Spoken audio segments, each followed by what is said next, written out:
నమస్కారం అండి. నా పేరు డాక్టర్ రాము. నేను Icon super speciality hospital general ఫిజిషియన్ని. ముందుగా ముస్లిం సోదరులందరికీ రంజాన్ శుభాకాంక్షలు. రంజాన్ అనగానే ముఖ్యంగా మన ముస్లిం సోదరులకి ఫాస్టింగ్ అనేది చాలా పవిత్రంగా భావిస్తారండి. ఈ 30 days వాళ్ళు ఫాస్టింగ్ చేస్తుంటారు. అయితే ఈ వీళ్ళలో ఎవరికైనా షుగర్ వ్యాధి ఉందనుకోండి, ఈ ఫాస్టింగ్ చేసేటప్పుడు చాలా సమస్యగా భావిస్తుంటారు. ఫుడ్ ఎలా తీసుకోవాలి, మెడిసిన్స్ ఎలా వేసుకోవాలి, షుగర్ ఎక్కువ అవుతుంటుంది, కుదిరి తక్కువ అవుతూ ఉంటుంది. వీళ్ళు ఎలాంటి ప్రికాషన్స్ తీసుకోవాలి, ఎలాంటి జాగ్రత్తలు, మెడిసిన్స్ ఎలా చేంజ్ చేసుకోవాలి, డోసెస్ ఎలా మార్చుకోవాలి అనేది మనం ఈ వీడియోలో చూద్దాం.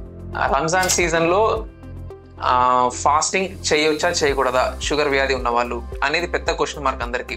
దీన్ని మనం మాట్లాడుకోవాలంటే ముఖ్యంగా షుగర్ వ్యాధి ఉన్న వాళ్ళని 2 రకాలుగా డివైడ్ చేయొచ్చండి. ఒకటి రిస్క్ చాలా ఎక్కువ ఉన్న వాళ్ళు, రెండవది రిస్క్ తక్కువ ఉన్న వాళ్ళు.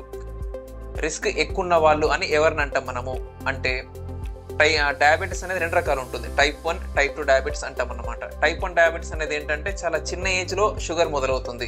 ఈ టైప్ 1 డయాబెటీస్ ఉన్న వాళ్ళు హై రిస్క్ కింద వస్తారు. వాళ్ళు ఫాస్టింగ్ చేయకూడదు.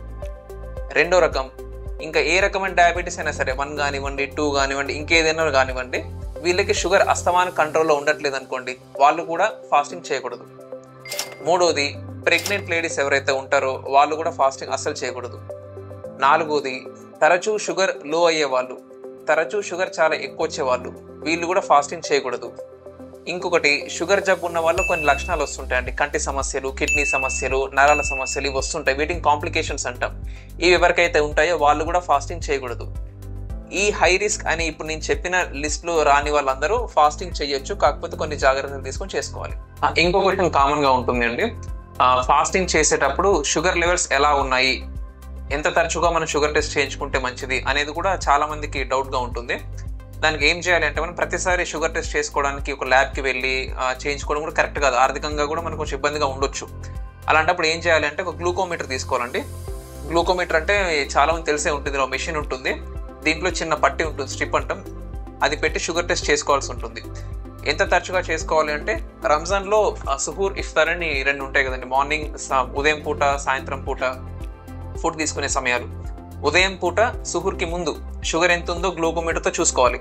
సాయంత్రం పూట ఇఫ్తార్కి ముందు షుగర్ ఎంత ఉందో ఇంకోసారి చెక్ చేసుకోవాలి. ఇలా ఒక మొదటి 4-5 రోజులు చెక్ చేసుకున్నారనుకోండి, మీకు అర్థమైపోతుంది షుగర్ ఎలా ఉంది, పొద్దున సాయంత్రం ఎలా ఉంటుందో తెలుస్తుంది. మీకు నార్మల్గానే ఉంటుంది అనుకుంటే దాని తర్వాత 2 to 3 daysకి ఒకసారి చెక్ చేసుకోవచ్చు. సరిగా లేదు అనుకుంటే కనుక మీరు ఒక ఫిజిషియన్ని కన్సల్ట్ అయ్యి షుగర్కి మెడిసిన్స్ చేంజ్ చేసుకోవచ్చు. ఇలా చేసుకుంటూ ఉండాలి. ఇలా చేస్తూ ఉన్నప్పుడు ఎప్పుడైనా సరే షుగర్ లెవెల్ 70 కంటే తక్కువ ఉంది అనుకోండి, లేదా 300 కంటే ఎక్కువ ఉన్నా సరే, వెంటనే మీరు ఫాస్టింగ్ ఆపేసి డాక్టర్ని కన్సల్ట్ చాలా మంచిది. షుగర్ వ్యాధి ఉన్న వాళ్ళు ఈ రంజాన్ సీజన్ ఫాస్టింగ్ టైంలో ఎలాంటి ఫుడ్ తీసుకుంటే వాళ్ళకి చాలా మంచిగా ఉంటుంది, దీని గురించి కూడా కొద్దిసేపు మాట్లాడదామండి. ముఖ్యంగా ఉదయం పూట, సాయంత్రం పూట సుహూర్, ఇఫ్తార్కి ఫుడ్ తీసుకుంటాం కదా, దానికి పాటించవలసిన నియమాలు ఏంటిది అంటే, ఎలాంటి ఫుడ్ తీసుకోవాలి అంటే, కార్బోహైడ్రేట్స్ అంటాం. దాని కింద మనం రైస్ తినొచ్చు, మామూలు రైస్ తినొచ్చు, బ్రౌన్ రైస్ తినొచ్చు, ఓట్స్ అంటాము, రాగి, ఇలాంటివి ఏమన్నా తినొచ్చు.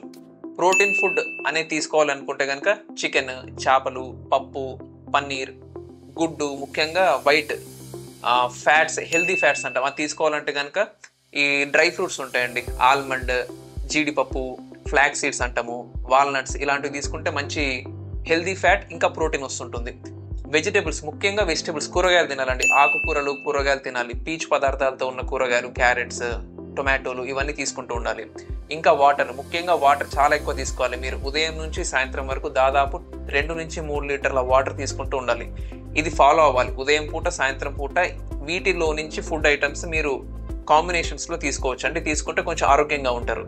ఏవేవి తీసుకోకూడదు అంటే, ఈ షుగర్ డ్రింక్స్ అంటాం, కూల్ డ్రింక్స్ అలాంటివి తీసుకోకూడదు. స్వీట్స్ తీసుకోకుండా ఉంటే చాలా మంచిది. ఫ్రై ఫుడ్స్, బాగా డీప్ ఫ్రై అంటాం కదా, అలా చేసిన ఫుడ్స్ తినకూడదు. పచ్చళ్ళు తినకూడదు. స్నాక్స్ అంటాం, చిప్స్, ఆలు చిప్స్ కానీ ఇంకా వేరే ఏ రకం చిప్స్, బయట దొరికే చిప్స్, అవన్నీ తీసుకోకుండా ఉంటే హెల్త్, షుగర్ లెవెల్స్ చాలా మంచిగా ఉంటాయి. రంజాన్ సీజన్ ఫాస్టింగ్ టైంలో రకరకాల మందులు వాడుతుంటారు. షుగర్కి చాలా రకాల మందులు ఉంటాయండి. కొన్ని టాబ్లెట్స్ ఉంటాయి, కొన్ని ఇంజెక్షన్స్ ఉంటాయి, కొన్ని రకాల టాబ్లెట్స్ తినే ముందు వేసుకోవాలి, కొన్ని తిన్న తర్వాత వేసుకోవాలి. ఇలా చాలా రకాల మెడిసిన్స్ ఉంటాయి. ఒక్కొక్కరు ఒక రకం మెడిసిన్స్ వాడుతుంటారు.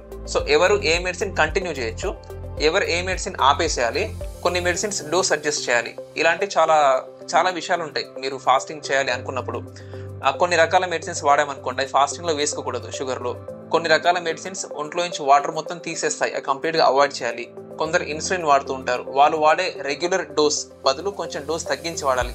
ఉదయం పూట డోస్ వేరే వేసుకోవాలి, సాయంత్రం కూడా మార్చి వేసుకోవాల్సి వస్తుంది.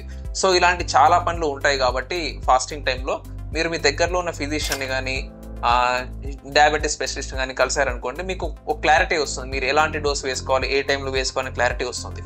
Thank you.